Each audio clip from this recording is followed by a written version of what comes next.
So like Lee, I'm hearing part of your daily role is to now run a print shop, and then there's this other side that's continuing to be an influencer and serving the audience that you've built, right? Because I think you quickly brushed over having 100,000 views.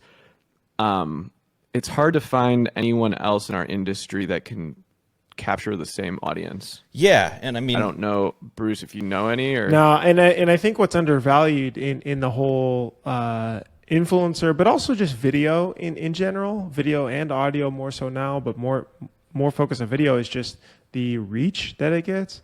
I mean, again, if you compare and you think about like your business and where would you put $1 of marketing into to be able to get the most eyeballs or most clicks or most buys, whatever you're trying to drive the conversion of, you can't get 100,000 going through an email newsletter plus a trade show, plus, ads combined.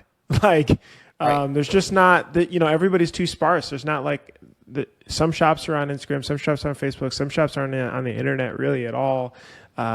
So it's pretty powerful. Well, when you think about it, like most people in the industry, most companies are putting their money into things like trade shows. So let's say like Impressions Expo and like Printing Unite are the two big ones, right?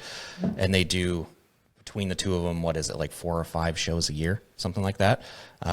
What's the biggest one? I think it's Long Beach, I believe. And that gets roughly 15, 20,000 people through the door, something like that. So let's say it's 50,000 people through the door at every single one of them. If you combine every trade show, every magazine, every single thing this industry has to offer that companies are currently spending money on, it doesn't even come close to the numbers that my channel does in 1 month. So, and those companies are having to bank on so let's say there's 50,000 people that come through that door. They have to bank on that every single person that comes through that door comes and visits their booth, comes and looks at a product, comes and talks to a salesman. It's not going to happen. Maybe 5-10% of them will do that. Whereas with a video, you're hitting your customer, your target directly.